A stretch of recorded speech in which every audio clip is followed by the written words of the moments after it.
All right, shalom, shalom. First and foremost, I want to give all praise, honor, and glory unto Yahweh, Bahashem, YAHAWASHI, Bahashem, Rachakwadash. Double honors to the elder apostles and the elder bishops of Great Millstone who rule very well, very beautifully.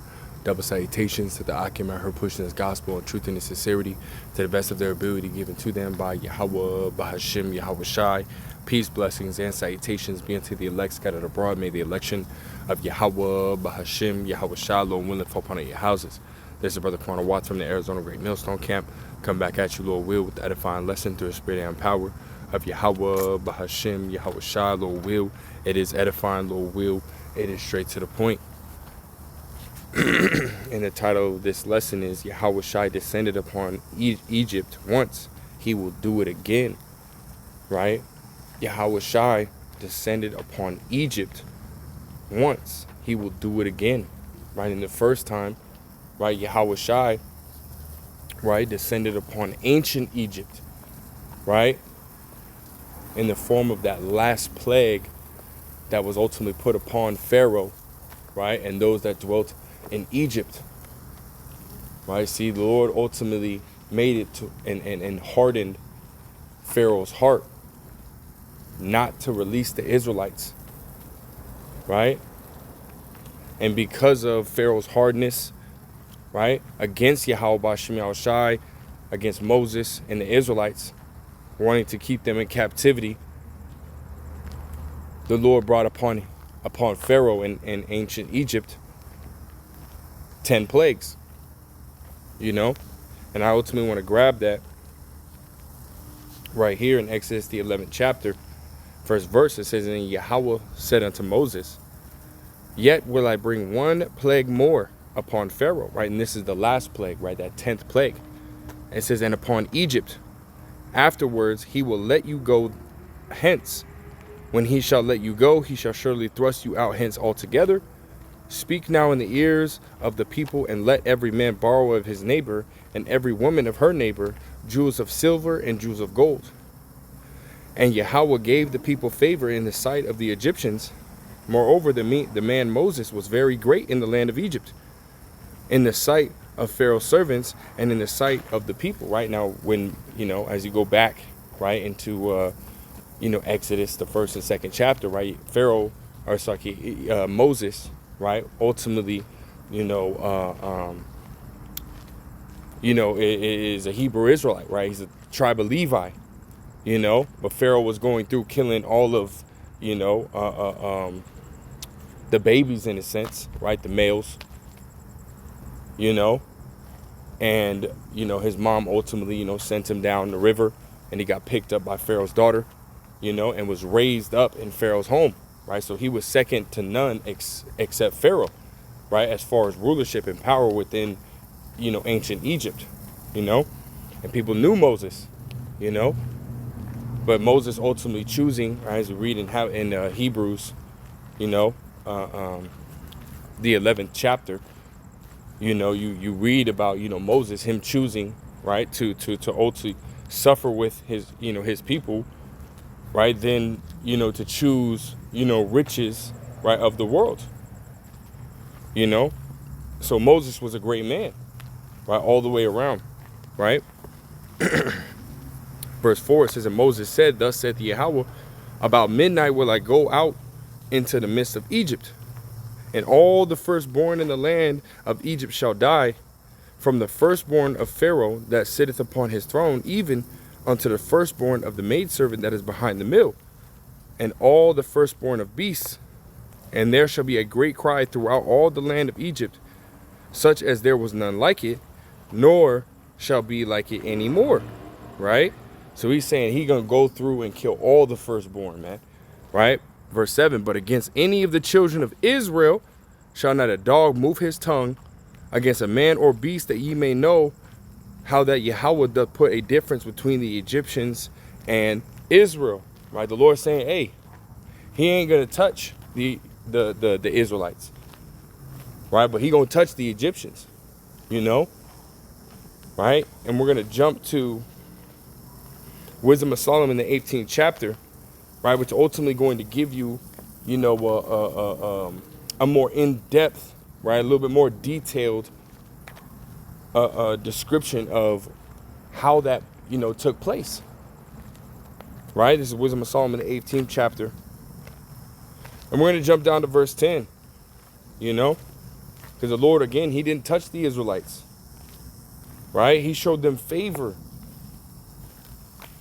protected them, right? They put that blood on their doorpost, and they were protected, right? Those who had that blood, those who ultimately were protected, right, and covered by that blood, Verse 10, it says, but on the other side, there sounded an ill according cry of the enemies, right? Screeching and crying, right? Death.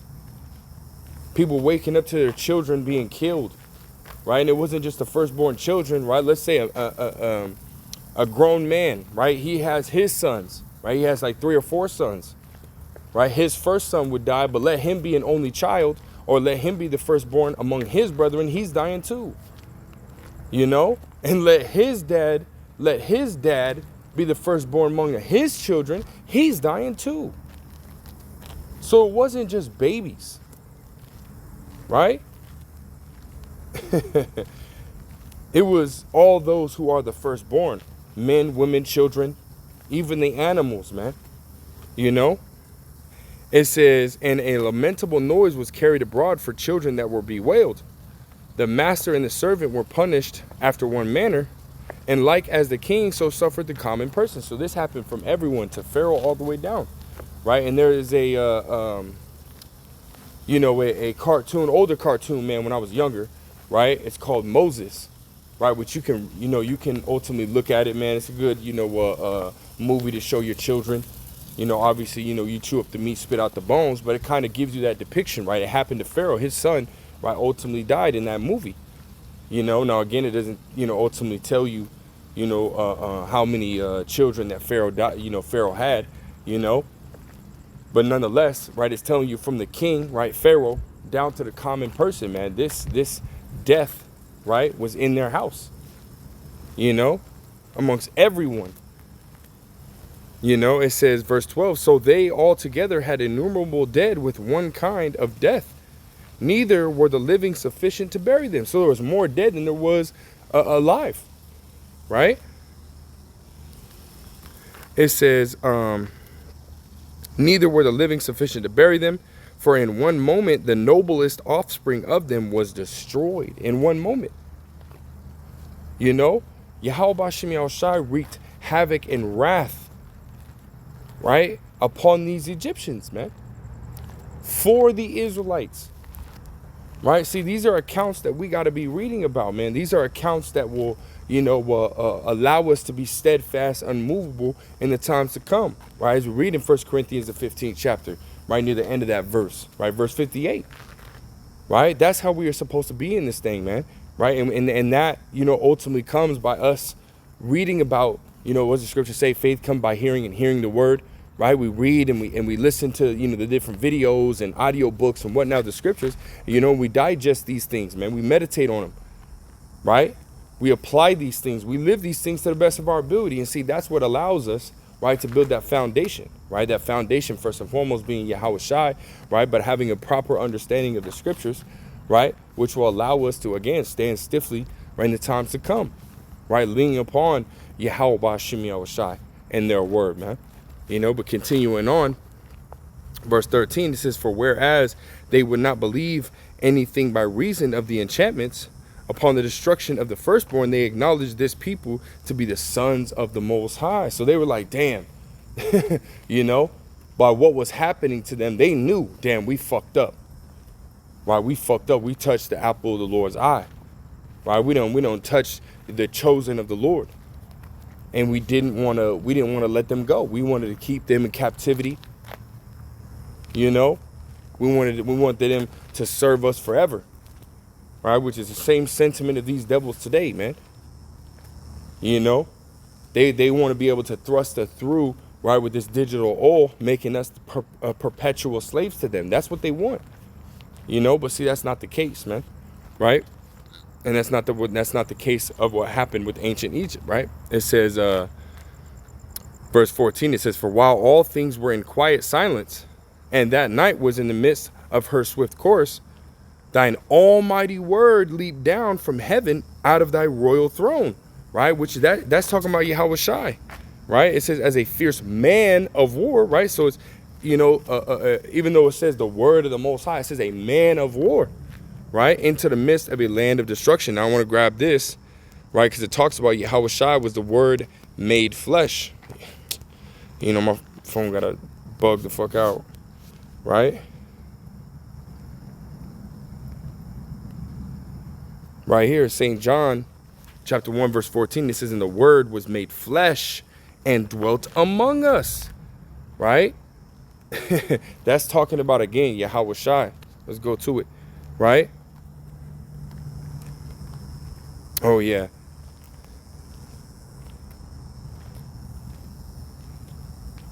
Yeah, we'll start at verse 14. It says, and the word was made flesh and dwelt among us, and we beheld his glory, the glory as of the only begotten of the Father. That's YAHAWASHI, man, who the world ignorantly calls Jesus Christ.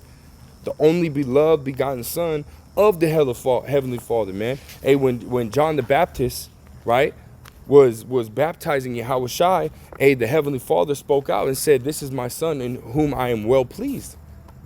You know, that's YAHAWASHI. This is who it's talking about, right? It says, and we beheld his glory, the glory as of the only begotten of the Father, full of grace and truth. John bare witness of him and cried, saying, this was he of whom I spake. He that cometh after me is preferred before me, for he was before me. Right, again, YAHAWASHI, man. Right? So let's go back to that in Wisdom of Solomon. The 18th chapter, I think it was what, the 15th verse, right? It says, thine almighty word leaped down from heaven out of thy royal throne as a fierce man of war into the midst of a land of destruction. So YAHAWASHI, man, he came down. He ain't no playing, no games. YAHAWASHI came to get busy, man. You know, YAHAWASHI came to get busy. And bro, we just read it, that those that were left alive were not sufficient to bury those who were dead. That means there was so much death. You know, there was so much death that they just had to leave it, you know, and take that long ass time to get these bodies, right, put in the graves, right? Who knows how long it took, man? Bro, we're talking about all of ancient Egypt, man. You know, all of ancient Egypt. That's a huge plot of land, man.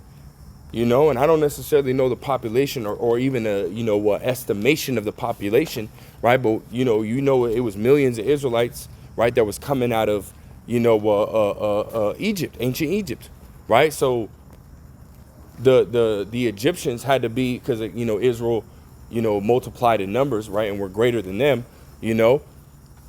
And that's why, you know, as you read, right, that's, you know, one of the reasons why, right, they ultimately, you know, we were put into captivity, right? A Pharaoh rose up that knew not Joseph, you know, and saw how great people we are, man, and ultimately put us into captivity, you know. But nonetheless, there had to be, you know, millions of Egyptians as well, man, right? So imagine millions of bodies, man, right, just laying all over the place, you know, and maybe a couple 100,000, if that, you know, to bury them. That's a fucking lot of work. It'll take a long ass time, man. Weeks, months, you know, bodies rotting. You got to deal with that shit, making the land stink, you know. Nations in other places right around the corner could probably smell that shit, right? And I'm just, you know, speaking as a man at that point, right? We don't necessarily know, you know. We'll really know, like, you know, once we in the kingdom. But, you know, again, I'm just speculating. That very well could have been the case, you know. Hey, YAHAWASHI came to get busy, man, right? Verse 16, it says, and brought that unfeigned commandment as a sharp sword, right? And standing up filled all things with death. And it touched the heaven, but it stood upon the earth. See, damn, man, there was that much death. YAHAWASHI fucking slaughtered the place, man. You know? And really, this is a foreshadow of what YAHAWASHI is coming to do again, man. Right? See, this, this account right here, right, is speaking of ancient Egypt, man. You know, which was, you know,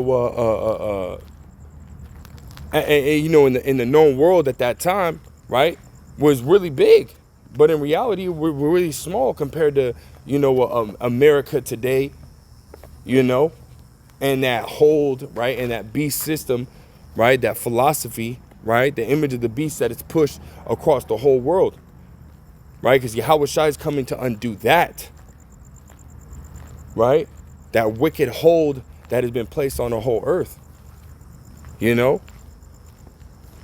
But I want to read this, and we'll jump to the next precept. It says, then suddenly visions of horrible dreams troubled them sore, and terrors came upon them unlooked for. Right, and when you go back into Wisdom of Solomon, the 17th chapter, right, it talks about they were seeing apparitions, man. Let's go ahead and grab that.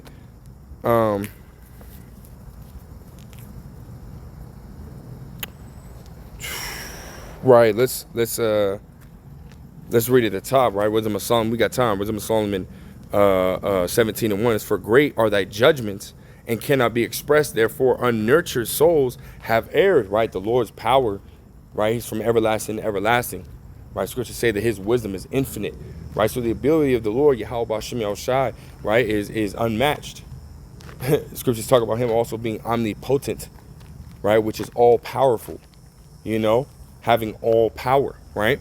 Verse 2, it says, when unrighteous men, when unrighteous men thought to oppress the holy nation, again, the Egyptians, right, enslaving the Israelites, it says, they being shut up in their houses, the prisoners of darkness, and fettered with the bonds of a long night, lay their exile from the eternal providence. For while they supposed to lie hid in their secret sins, they were scattered under a dark veil of forgetfulness, being horribly astonished and troubled with strange apparitions. Right, so they weren't able to see anything, man. Right, you couldn't see, your hand 2 inches away from your face. You couldn't see it, man. Just like that movie, Insidious. Right, if y'all haven't seen those movies, they're kind of, what they call scary movies, if you will. And she goes into the sunken place or some shit like that, man. The dark place or something. And when she goes in there, like she's going into like a trance, she's going into their realm, right? When you go in there, bro, she can't see nothing until it's like right up on her and it's got a light on. You know what I mean? But it's telling you, as we're going to read, right, they couldn't even light a fire and see, right? It says, verse 4, it says, for neither might the corner that held them keep them from fear, but noises as of waters falling down sounded about them, and sad visions appeared unto them with heavy countenance. Right, so they were seeing shit. Right, they were seeing shit. And these are demons, right? These apparitions, right? When you look up that word, matter of fact, let's try to look it up right now, man.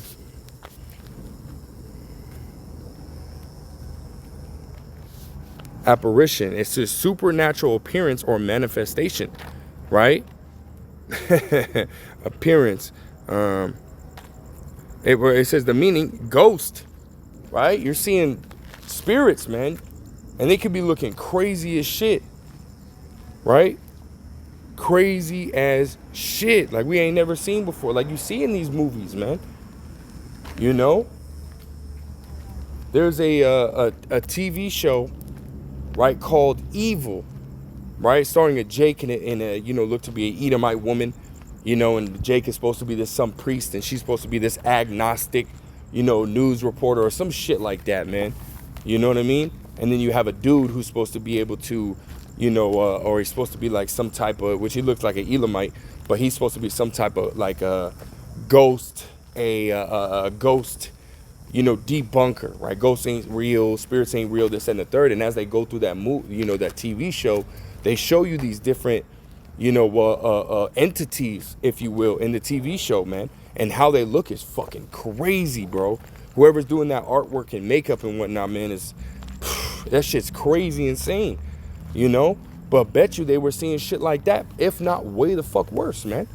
We know Esau's got a vivid ass fucking mind, and he be dealing with them left hand side spirits, so he knows what they look like to a certain degree, But they could be far worse than than what Esau even knows as well, right? From what we know. right? So they were seeing shit, man. Straight the fuck up seeing shit. It says, verse 5, it says, no power of the fire might give them light. So it was done. No power. You can't even light a fire and see shit around you, man. It's just not gonna work, right? It says, neither could the bright flames of the stars endure to lighten that horrible night. You know, because sometimes you be walking outside, you know, if you got like, you know, you don't have a lot of, you know, lights if you're outside the city or whatnot, right? And let's say it's a, you know, it's a full moon out, man. You see the sun, the moon, and you can, you know, it'll light up the night, man. You know, where I'm from in Oregon, man, you know, that happens, you know, tends to happen a lot. You know what I mean? You can see it, right? That moon will be so bright, you know, because I used to live out in the country, you know, when I was coming up, you know, but yeah, man. You know, none of that. They couldn't see none of that.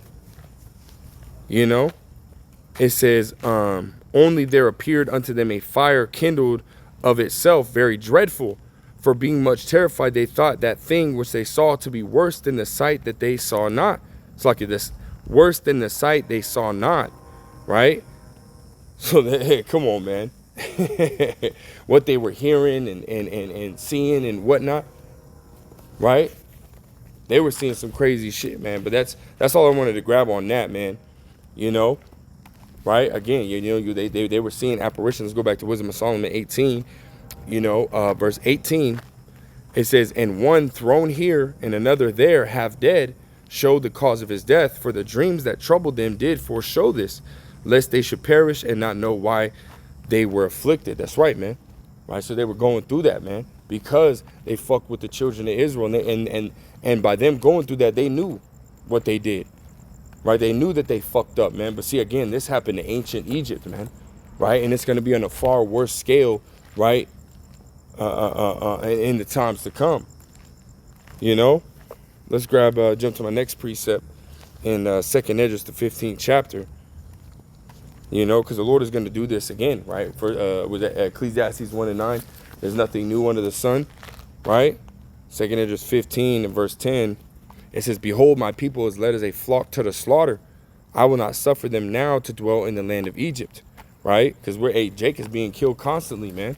I just seen a video of a Jake, a big ass Jake, bro. He had to be like 6'4", 6'5". He towered all these different Edomites, man. But he was in this bar, and there was a biker gang in there, man. He was a big ass Jake, but he was nothing compared to them dudes, man. There was like 15 dudes, and they just fucking rat packed his ass, man. They just rat packed his ass. And Jake was, you know, he's walking, trying to get away from them, you know what I mean, with his hands up, like, you know, like don't shoot type shit. And he was just trying to put his hands up and walk out, man. You know what I mean? And they kept trying to push him and this and the third. You know, Jake got fed up with that shit, man. You know, Jake started fighting back, and they fucking rat packed his ass, man. Got him down.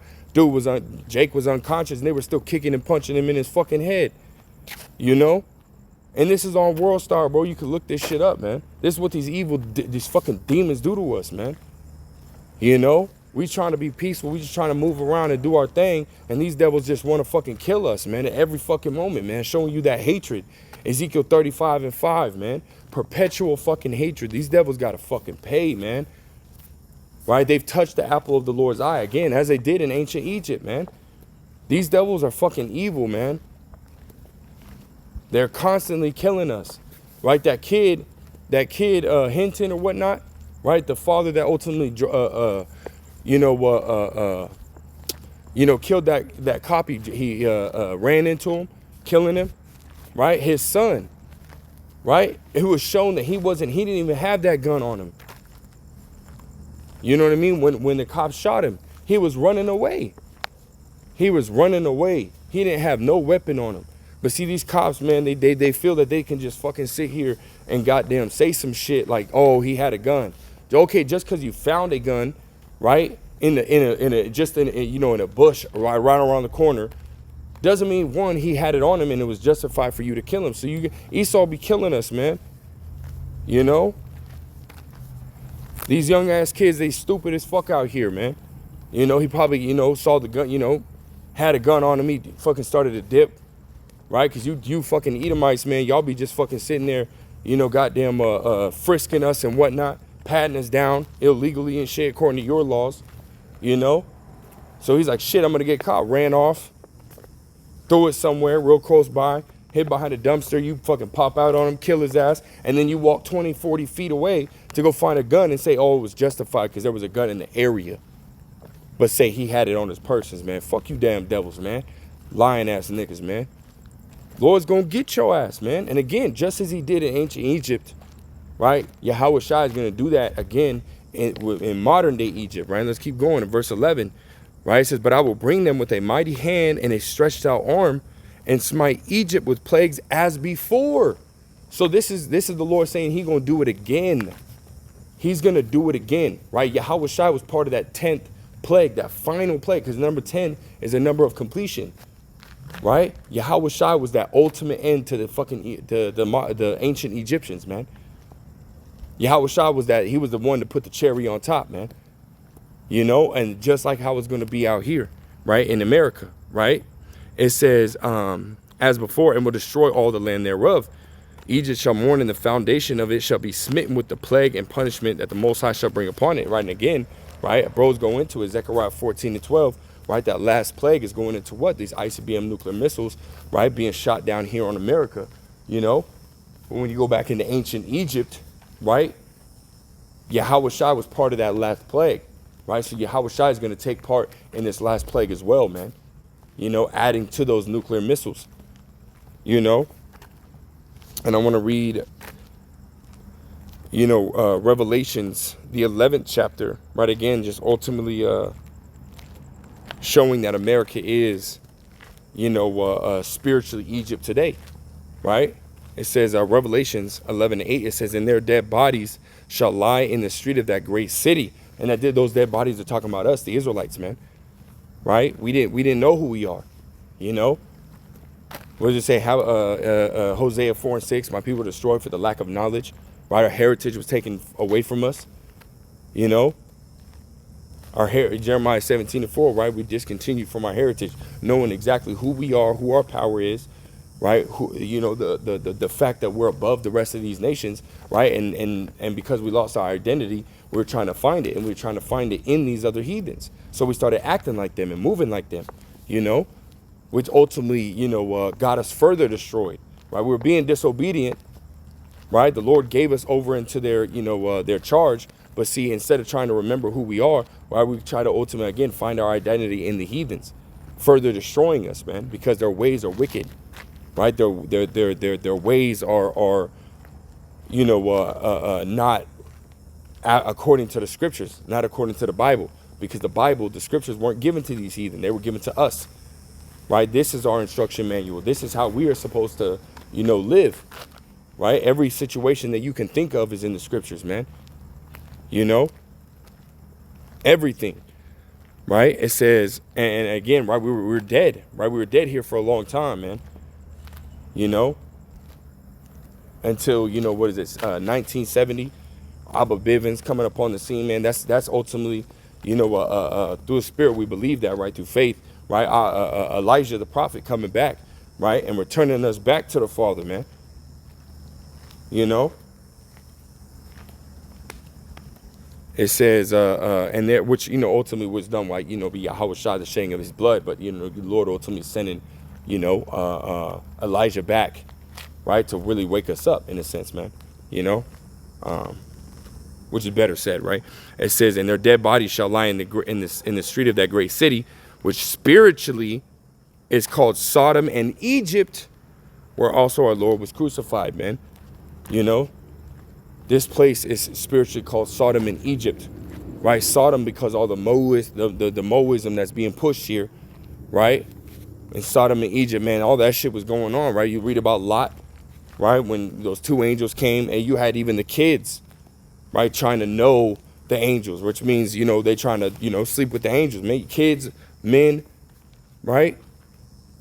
Shit's disgusting, man. You know? And that's that same sentiment you have here. Right, they got these, you know, these transformers, right, that are, you know, going up in these schools and whatnot. You know what I mean? Trying to, you know, influence these kids. They even had a little chant in a parade that they were saying they're coming after the kids. You know, and now you got a lot of kids wanting to be transformers and whatnot, pronouns being all different and shit. When all that's contrary to YAHAWASHI. Scriptures say that he made male and female. There's no 70-something, 100-something genders, man. There's only two, male and female. That's it, you know? And we get, you know, our videos taken down and whatnot talking about that shit. But, hey, we gonna push it, man, no matter what, you know? Fuck these damn devils, man. They wicked as hell, man, you know? But again, right, we're, you know, this is that place, right? America is spiritually, you know, Babylon, right? Which, as we're reading, is spiritually Sodom and Egypt, man, right? So ultimately, this is talking about America today, you know? And again, YAHAWASHI is coming to destroy, right, the wicked. He said, I will punish the wicked, right? Let's grab that. In Isaiah, what is that, 11? I think it was 13 and 11. So like, yeah, this is Isaiah 13 and 11. It says, and I will punish the world for their iniquity. It's like, I will punish the world for their evil and the wicked for their iniquity. And I will cause the arrogancy of the proud to cease. And I will lay low the haughtiness of the terrible. Right? YAHAWASHI coming to do damage, man. Again. Except this one, again, this is going to be on a far greater scale. Right? Because YAHAWASHI, you know, yes, right, he is going to come upon, right, America, which spiritually is ancient Egypt, but he's also going to, you know, touch the rest of the world, man. You know? Let's go ahead and grab this in Isaiah, the 63rd chapter. And we'll start at verse 1. It says, who is this that cometh from Edom with dyed garments from Basra, right? Which Basra, right, was a chief city, right, in ancient Edom, you know?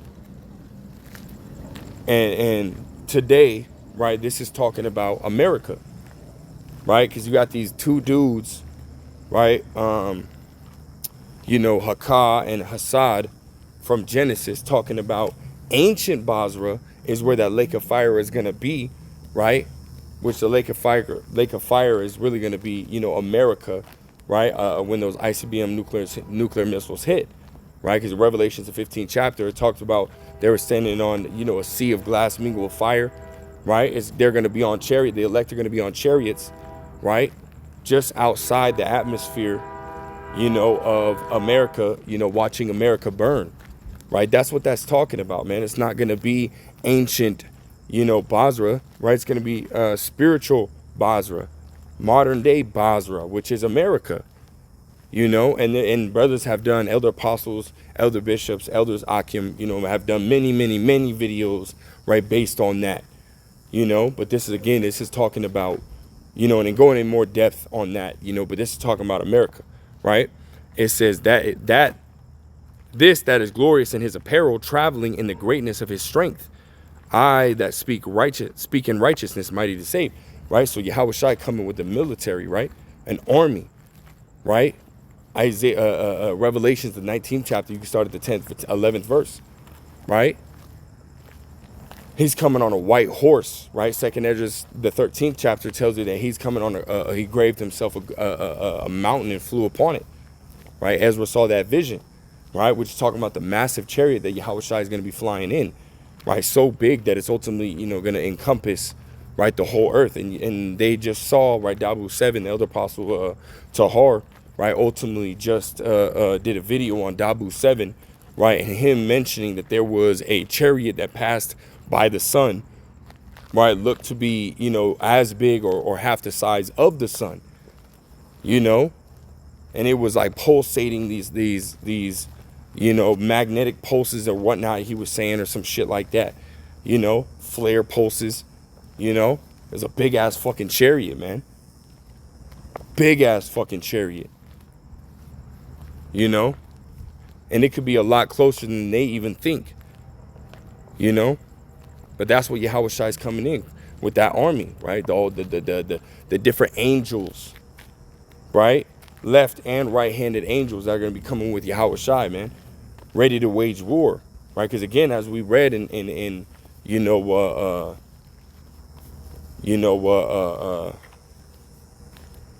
Wisdom of Solomon, the 18th chapter, right?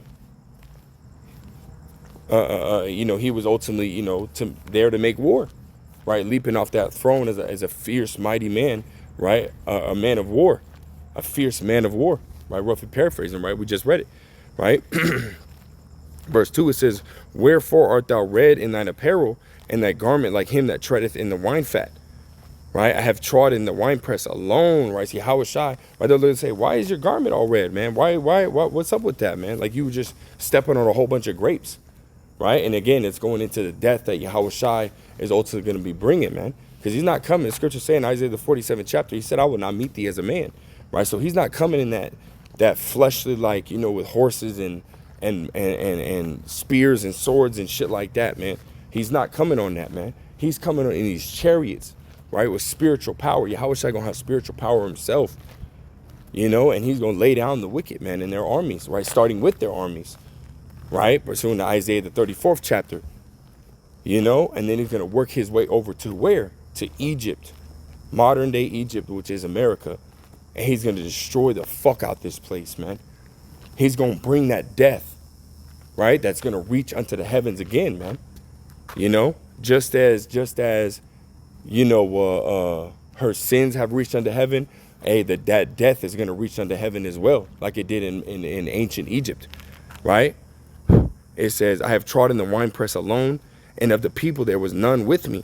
For I will tread them in mine anger and trample them in my fury, and their blood shall be sprinkled upon my garments, and I will stain all my raiment. And that's not literally talking about him, you know, having his garment stained in actual blood. No. Meaning this is he's gonna come and bring that death. Yahawashi is gonna get busy, you know. Yahawashi is taking credit for all the death that comes, the judgment that is gonna be dished out when he cracks the sky, you know, sending out laser beams and whatnot, you know. It's gonna be mass death, man. It ain't gonna be anything fucking, you know, to play around, man. That at that moment, the nations are gonna instantly fall into a servitude and submission, you know, or they're dead. They're dead, you know. Which, you know, a lot of these heathen are gonna die anyways, because, you know. Verse 4, it says, for the day of vengeance is in mine heart, and the year of my redeemed is come, right? Yahawashi, man, when he comes, he will yell. He will yell like a travailing woman, as the scriptures say. That was Isaiah 40, Isaiah 41, you know? Yahawashi is, man, he's waiting for this day. He's waiting for this day, you know, to avenge his friends, or the elect, right? Beginning with the 144,000, the true friends of Yahawashi, man, the governing body of the kingdom to come, right? It says, and I looked, and there was none to help, and I wondered that there was none to uphold. Therefore mine own arm brought salvation unto me, and my fury had upheld me. And that's talking about the Yahawashi, that arm. It says, and I will tread down the people in my anger and make them drunk in my fury, and I will drink down their strength to the earth, right? Yahawashi, right, is going to destroy the wicked, man, you know. And that's when the name of the Lord is ultimately going to be glorified. And I'll go ahead and grab this and round it out, man. This is Romans 9 and verse 17. It says, for the scripture saith unto Pharaoh, even to this same purpose have I raised thee up, that I might show my power in thee, and that my name might be declared throughout all the earth. And see what Yahawashi is about to do, man, is about to magnify the name of Yahweh Bahashim Yahawashi, you know, forever, for all eternity.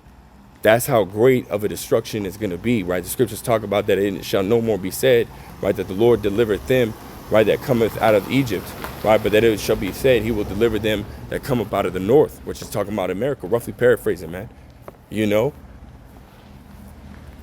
that it's going to be, you know, the Lord, ancient Egypt, right, that destruction and deliverance that took place there is going to be overshadowed by the one to come for all eternity, you know, for all eternity, right? The remembering us coming out of Egypt, right, happened thousands of years ago, right? That's a long fucking time. But imagine remembering something for all eternity.